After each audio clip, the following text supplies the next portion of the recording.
మన ప్రభువును రక్షకుడైన యేసుక్రీస్తు వారి అతి శ్రేష్టమైన నామంలో మీ అందరికీ శుభాలు తెలియజేస్తున్నాము.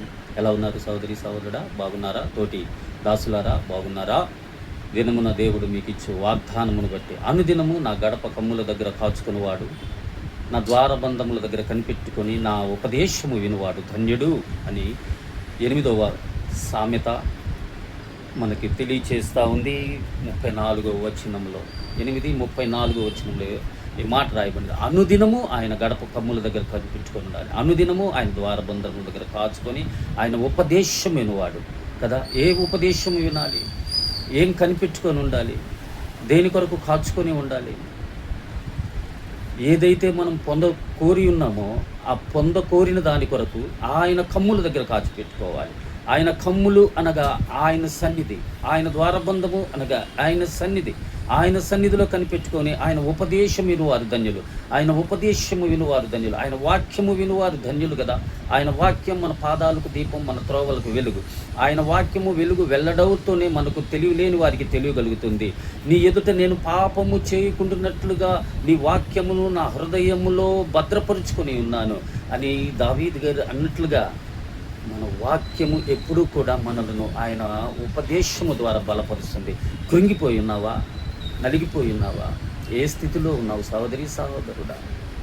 దేవుని వాక్యము నిన్ను బలపరుస్తుంది. సన్నిధికి వెళ్ళు, ఆయన సన్నిధి కాచుకొని ఉండు.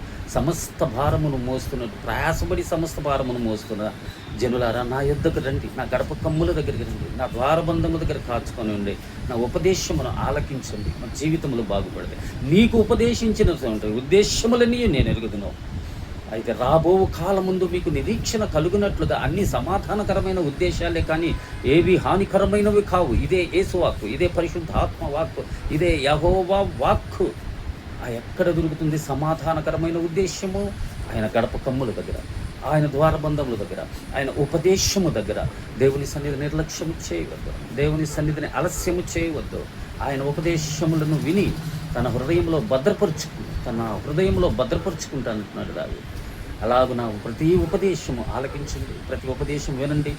మనకి క్షేమాభివృద్ధి కలుగు చేయడానికి ప్రతి క్షామము, ప్రతి కరువు, ప్రతి తెగులు, ప్రతి నాశనము, ప్రతి హేతువు లేని గాయములు, మందదృష్టి, అవివేకము, అజ్ఞానము నుంచి విడుదల కలుగు చేయాలంటే దేవుని వాక్యమును ఆశ్రయించిన ఎడల మనకు అన్ని మేలు జరుగుతాయి.